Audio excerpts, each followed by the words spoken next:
السلام علیکم، آپ دیکھ رہے ہیں YouTube channel world T V.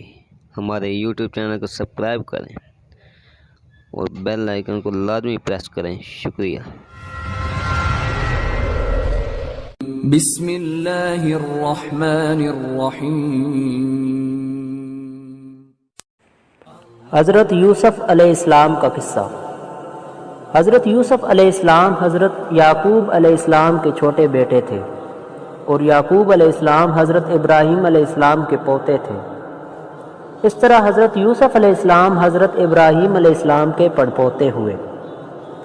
حضرت یعقوب علیہ السلام کے 12 بیٹے تھے، اور حضرت یوسف علیہ السلام سب سے چھوٹے تھے۔ بہت خوبصورت تھے، باپ ان کو بہت چاہتے تھے۔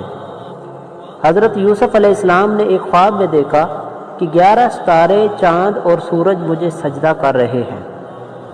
انہوں نے یہ خواب اپنے باپ کو بتایا۔ باپ نے حضرت یوسف علیہ السلام کو منع کر دیا کہ یہ خواب اپنے سوتیلے بھائیوں کو نہ بتائیں۔ حضرت یوسف علیہ السلام کے سوتیلے بھائیوں نے مل کر مشورہ کیا کہ ہمارے ابا جان یوسف علیہ السلام کو بہت چاہتے ہیں اور ہم کو اتنا نہیں چاہتے، اس لیے یوسف کو جان سے مار دیا جائے۔ لیکن ان میں سے ایک نے کہا کہ جان سے مت مارو، بلکہ یوسف کو ایسے کنویں میں پھینک دو جس میں پانی نہ ہو۔ سب نے مل کر یہ بات طے کر لی۔ یہ سب بھائی اپنے باپ کے پاس آئے اور کہا کہ آپ یوسف علیہ السلام کو ہمارے ساتھ کھیلنے کے لیے بھیج دیں۔ ان کے باپ حضرت یعقوب علیہ السلام نے کہا کہ مجھے ڈر ہے کہ کہیں تم کھیل میں لگ جاؤ اور کوئی بھیڑیا جنگل میں اس کو کھا جائے۔ بھائیوں نے کہا کہ ہم ایک طاقتور جماعت ہیں، ایسا کیسے ہو سکتا ہے؟ آخر باپ نے حضرت یوسف علیہ السلام کو بھائیوں کے ساتھ بھیج دیا۔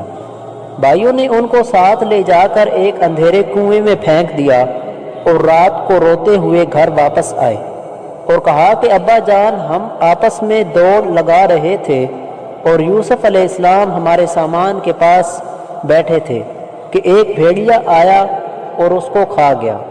ثبوت کے لیے ایک کرتا خون لگا کر باپ کو دکھایا۔ بوڑھے باپ کیا کرتے؟ صبر کیا، خاموش ہو گئے، لیکن بیٹے کی جدائی میں روتے رہے۔ جس کنویں میں حضرت یوسف علیہ السلام کو پھینکا تھا، اس کے قریب ہی ایک قافلہ آیا اور انہوں نے پانی نکالنے کے لیے ڈول کنویں میں ڈالا۔ دیکھا کہ ایک خوبصورت لڑکا کنویں میں ہے۔ ان کو باہر نکال لیا، اور جب قافلہ مصر پہنچا تو وہاں پر مصر کے بادشاہ نے ان قافلے والوں کو تھوڑی قیمت دے کر خرید لیا اور اپنی بیوی زلیخا سے کہا کہ اس کو پالو، ہو سکتا ہے کہ ہم اس کو اپنا بیٹا بنا لیں۔ حضرت یوسف علیہ السلام جوان ہو گئے، ان کی خوبصورتی، وجاہت اور عقل مندی اور بڑھ گئی۔ زلیخا عزیز مصر کی بیوی ان پر فریفتہ ہو گئی اور ان کو ان کے نفس کی جانب سے پھسلانے لگی۔ ایک روز اس نے کمرے کے سارے دروازے بند کر دیے۔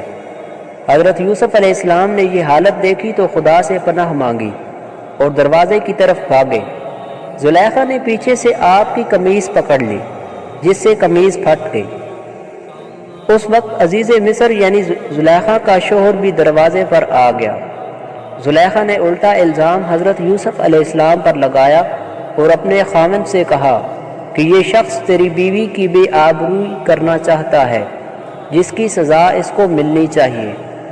حضرت یوسف علیہ السلام نے کہا کہ میں بے گناہ ہوں، بلکہ یہ عورت مجھ کو پھسلانے کی کوشش کر رہی تھی، مگر خدا نے مجھ کو اس سے بچا لیا۔ آخر یہ معاملہ قاضی کے پاس پیش ہوا۔ قاضی نے حضرت یوسف علیہ السلام سے صفائی کے لیے گواہ طلب کیے۔ حضرت یوسف علیہ السلام نے عزیز مصر کے خاندان کے ایک معصوم اور ننھے بچے کی طرف اشارہ کیا کہ یہ اس وقت موجود تھا، یہ سچی گواہی دے گا۔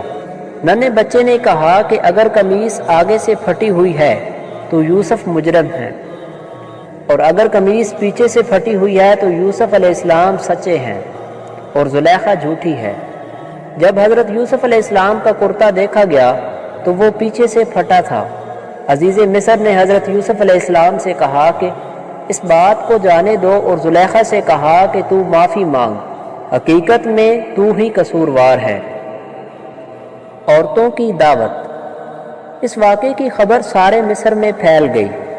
اور عورتیں آپس میں باتیں کرنے لگیں کہ زلیخا اپنے غلام کو چاہتی ہے۔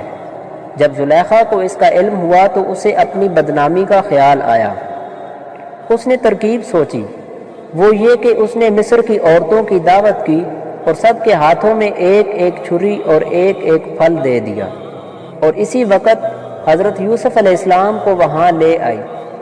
عورتوں نے جب حضرت یوسف علیہ السلام کے حسن و جمال اور خوبصورتی کو دیکھا تو وہ سب اپنے ہوش میں نہ رہیں اور چھریوں سے بجائے پھلوں کے اپنے ہاتھوں کو کاٹ لیا اور کہنے لگیں کہ واقعی یہ کوئی انسان نہیں، فرشتہ ہے۔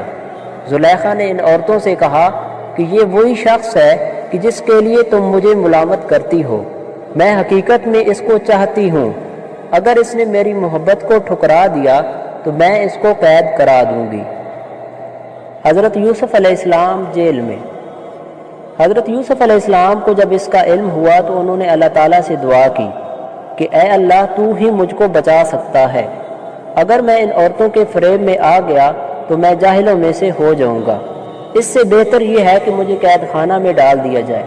اللہ تعالیٰ نے حضرت یوسف علیہ السلام کی دعا قبول کی اور وہ جیل میں ڈال دیے گئے۔ حضرت یوسف علیہ السلام سے پہلے جیل میں 2 قیدی اور بھی تھے، ایک شاہی باورچی اور دوسرا بادشاہ کو شراب پلانے والا ساقی۔ ان کے خلاف الزام تھا کہ انہوں نے بادشاہ کو زہر دینے کی کوشش کی ہے۔ حضرت یوسف علیہ السلام جیل میں قیدیوں کو اللہ تعالیٰ کی باتیں بتاتے رہے اور خدا کا پیغام پہنچاتے رہے۔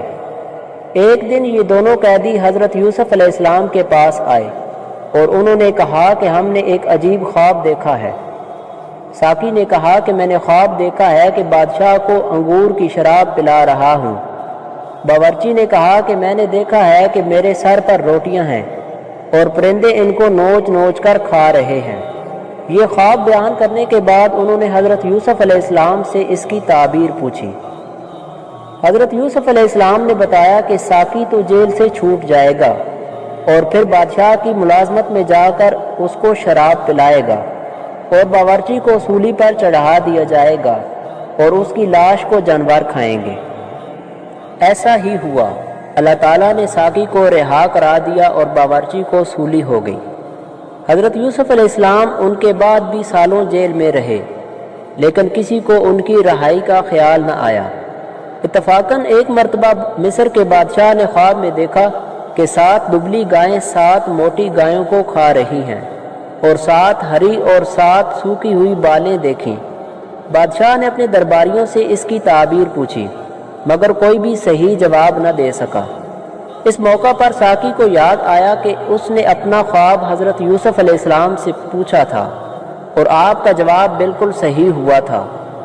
اس نے کہا کہ جیل میں ایک شخص ہے جو خواب کی صحیح تعبیر بیان کرتا ہے۔ بادشاہ سے، جس کو عزیز مصر کہتے تھے، اجازت لے کر وہ جیل گیا اور حضرت یوسف علیہ السلام سے سارا واقعہ بیان کیا۔ حضرت یوسف علیہ السلام نے فرمایا کہ اس خواب کی تعبیر تو یہ ہے کہ 7 سال ملک میں خوب غلہ پیدا ہوگا اور 7 سال سخت قید پڑے گا، اور پھر 1 سال آئے گا جس میں خوب بارش ہوگی اور غلہ ہوگا۔ جب اس شخص نے بادشاہ کو جا کر یہ خبر سنائی تو اس نے کہا کہ حضرت یوسف علیہ السلام کو بلایا جائے۔ جب وہ دوبارہ حضرت یوسف علیہ السلام کے پاس گیا اور بادشاہ کا پیغام سنایا تو آپ نے فرمایا، ان عورتوں کا کیا حال ہے جنہوں نے اپنے ہاتھ کاٹ لیے تھے، بے شک میرا رب ان کے مکر و فریب سے واقف ہے۔ بادشاہ نے ان عورتوں کو بلا کر پوچھا تو انہوں نے کہا کہ ہم نے حضرت یوسف علیہ السلام میں کوئی برائی نہیں دیکھی۔ یہ دیکھ کر زلیخا بھی بولی کہ اب جب کہ حق ظاہر ہو گیا ہے، سچ بات یہ ہے کہ میں نے ہی حضرت یوسف علیہ السلام کو برگلایا تھا اور وہ بالکل سچ۔ السلام علیکم، آپ دیکھ رہے ہیں YouTube channel world T V.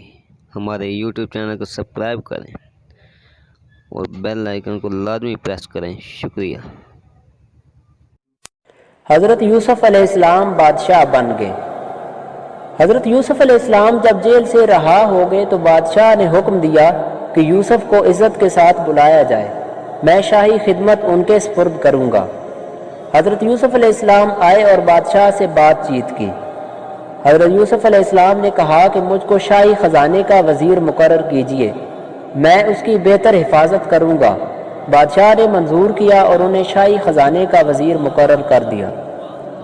آخر کار وہ قید کا زمانہ آ گیا جس کا بادشاہ نے خواب دیکھا تھا، اور اس کا اثر اس جگہ بھی ہوا جہاں حضرت یوسف علیہ السلام کے والد اور بھائی بھی رہتے تھے۔ چنانچہ حضرت یعقوب علیہ السلام نے اپنے بیٹوں کو غلہ لانے کے لیے مصر میں حضرت یوسف علیہ السلام کے پاس بھیجا۔ جب حضرت یوسف علیہ السلام کے بھائی آئے تو حضرت یوسف علیہ السلام نے ان کو پہچان لیا، اور بھائی حضرت یوسف علیہ السلام کو نہیں پہچان سکے۔ حضرت یوسف علیہ السلام نے ان کو غلہ دیا اور کہا کہ اگلی دفعہ آؤ تو اپنے دوسرے بھائی کو بھی ساتھ لے کر آنا، ورنہ میں تم کو غلہ نہیں دوں گا، اور اپنے ملازمین سے کہہ دیا کہ جو قیمت انہوں نے غلہ کی دی ہے وہ بھی چپکے سے ان کے سامان میں رکھ دو تاکہ وہ پھر مصر آئیں۔ جب یہ لوگ اپنے شہر کنعان پہنچے تو اپنے باپ حضرت یعقوب علیہ السلام سے کہا کہ ابا جان اب کی بار ہمارے ساتھ بھائی کو بھی بھیجیے، ورنہ ہم کو غلہ نہیں ملے گا اور ہم اس کی خوب حفاظت کریں گے۔ جب انہوں نے اپنا اسباب کھولا اور ساری رقم دیکھی تو بہت خوش ہوئے۔ پھر باپ سے کہا کہ دیکھیے شاہ مصر نے ہماری رقم بھی واپس کر دی ہے، آپ ہمارے ساتھ بھائی کو ضرور بھیجیے، ہم خوب حفاظت کریں گے اور ہم کو سامان بھی زیادہ ملے گا۔ حضرت یعقوب علیہ السلام نے کہا کہ جب تک تم اللہ کا عہد مجھ کو نہ دو کہ اس کی حفاظت کرو گے اور اس کو سب کے ساتھ رکھو گے، اس وقت تک میں اس کو تمہارے ساتھ نہیں بھیجوں گا۔ آخر کار سب بھائیوں نے عہد کیا۔ حضرت یعقوب علیہ السلام نے ان کو نصیحت کی کہ تم سب ایک دروازے سے داخل مت ہونا۔ آخر جب یہ سب علیحدہ علیحدہ دروازوں سے داخل ہوئے تو حضرت یوسف علیہ السلام نے اپنے سگے بھائی بن یامین کو بتایا کہ میں تمہارا سگا بھائی ہوں اور میں تم کو اپنے پاس رکھوں گا۔ آخر جب ان سب کا سامان تیار ہو گیا تو حضرت یوسف علیہ السلام نے اپنا ایک برتن اپنے سگے بھائی کے سامان میں چپکے سے رکھوا دیا، اور اعلان ہوا کہ شاہی کٹورا گم ہو گیا ہے، جس نے لیا ہو وہ دے دے، اس کو ایک اونٹ غلہ انعام میں دیا جائے گا۔ سب بھائیوں نے انکار کیا۔ بادشاہ کے آدمیوں نے کہا کہ جس کے سامان سے نکلے اس کو روک لیں، اس کی یہی سزا ہے، ہمارے ملک کا قانون بھی یہی ہے۔ پھر تمام بھائیوں کی تلاشی لی گئی، آخر کار بن یامین کے سامان میں سے وہ کٹورا مل گیا۔ اس طرح حضرت یوسف علیہ السلام نے اپنے بھائی بن یامین کو اپنے پاس رکھ لیا۔ بھائیوں نے دیکھا تو کہنے لگے اس کا بھائی بھی چور تھا۔ حضرت یوسف علیہ السلام نے سب کچھ سنا اور خاموش رہے۔ اب سب بھائیوں نے مل کر حضرت یوسف علیہ السلام سے درخواست کی کہ اس کا باپ بہت بوڑھا ہے، اس پر رحم کھا کر اسے چھوڑ دیجیے اور اس کی جگہ ہم میں سے کسی کو پکڑ لیجیے۔ حضرت یوسف علیہ السلام نے فرمایا اللہ کی پناہ، جو چور کو چھوڑ کر بے گناہ کو پکڑوں۔ جب یہ لوگ بالکل مایوس ہو گئے تو سب نے مل کر مشورہ کیا کہ اب کیا کرنا چاہیے۔ تو سب سے بڑے نے کہا تم نے اللہ کی قسم کھا کر اپنے باپ کو یقین دلایا تھا کہ اس کو ضرور واپس لاؤ گے، پھر یوسف کے ساتھ ہم نے جو حرکتیں کی وہ تم سے چھپی نہیں، اس لیے میری تو ہمت نہیں کہ باپ کو منہ دکھاؤں، یا خود حاضر ہونے کی اجازت دے یا اللہ کوئی ایسی صورت پیدا کر دے تو اور بات ہے۔ تم لوگ جاؤ اور جو کچھ ہوا ہے ٹھیک ٹھیک اپنے باپ سے بیان کر دو۔ اگر وہ اپنی تسلی کرنا چاہیں تو اس گاؤں کے لوگوں سے پوچھ لیں کہ جہاں ہم ٹھہرے تھے، اور اس قافلے سے معلوم کر لیں جس کے ساتھ ہم آئے ہیں۔ اس مشورے کے بعد یہ لوگ گھر پہنچے اور والد صاحب کو تمام قصہ سنایا۔ انہوں نے سنتے ہی فرمایا تمہارے دلوں نے یہ بات گھڑ لی ہے، بہرحال صبر اچھا ہے، امید ہے کہ اللہ تعالی ہم سب کو ایک جگہ جمع کر دے گا، وہی خوب جانتا ہے کہ یہ کیا ہو رہا ہے، اور ان سے دوسری طرف رخ کر لیا۔ حضرت یوسف علیہ السلام کے غم سے ان کی آنکھیں سفید ہو گئی تھی۔ یوسف کے بھائیوں نے کہا ابا جان آپ تو یوسف کو یاد کرتے ہوئے بھول جائیں گے اور جان دے دیں گے۔ انہوں نے فرمایا کہ میں اپنی شکایت تو اللہ سے کرتا ہوں، اور میں ایسی باتیں جانتا ہوں جن کی تمہیں خبر نہیں۔ جو یوسف اور اس کے بھائی کو تلاش کرو، وہ مصر ہی میں کہیں نہ کہیں مل جائیں گے۔ اللہ کی رحمت سے نا امید ہونے کی کوئی وجہ نہیں۔ حضرت یوسف علیہ السلام کی بھائیوں سے ملاقات۔ اب ایک بار پھر سب بھائی مل کر مصر پہنچے۔ حضرت یوسف علیہ السلام سے گھر والوں کی بری حالت بیان کی اور کہا کہ ہم اپنے ساتھ بہت تھوڑا سامان لائے ہیں، مگر چاہتے ہیں کہ آپ پورا غلہ دیں۔ حضرت یوسف علیہ السلام نے اپنے گھر کا یہ حال سنا تو بے تاب ہو گئے، ان سے رہا نہ گیا، اور انہوں نے اپنے بھائیوں سے کہا کہ تم جانتے ہو کہ تم نے یوسف اور اس کے بھائی کے ساتھ کیا کیا ہے۔ بھائیوں نے نہایت تعجب اور حیرانی کے ساتھ پوچھا کہ کہیں آپ ہی تو یوسف نہیں؟ آپ علیہ السلام نے فرمایا، ہاں میں ہی یوسف ہوں اور یہ میرا بھائی ہے۔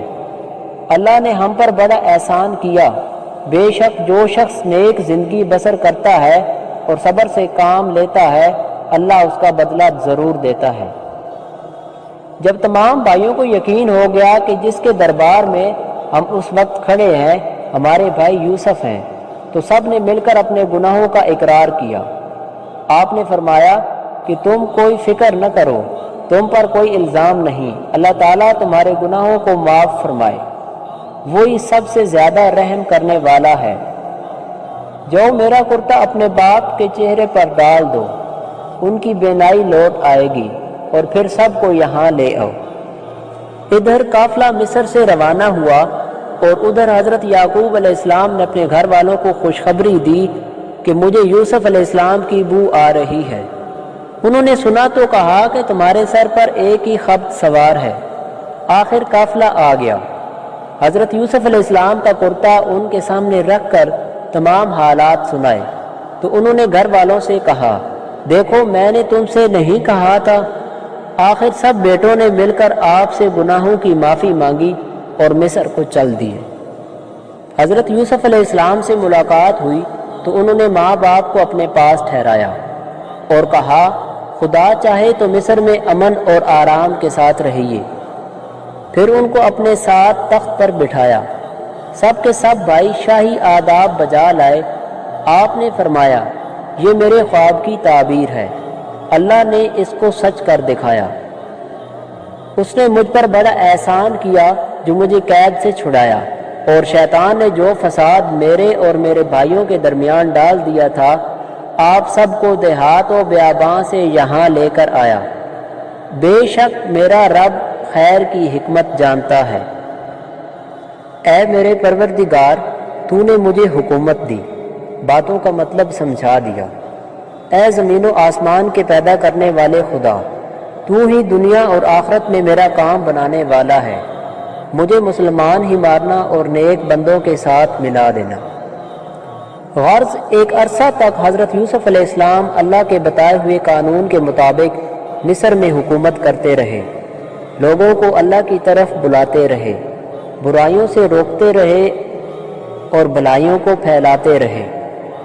ملک مصر کو اچھائیوں سے بھر دیا اور بالآخر اللہ کے پاس چلے گئے، یعنی آپ کی وفات ہو گئی اور آپ مصر میں دفن ہیں۔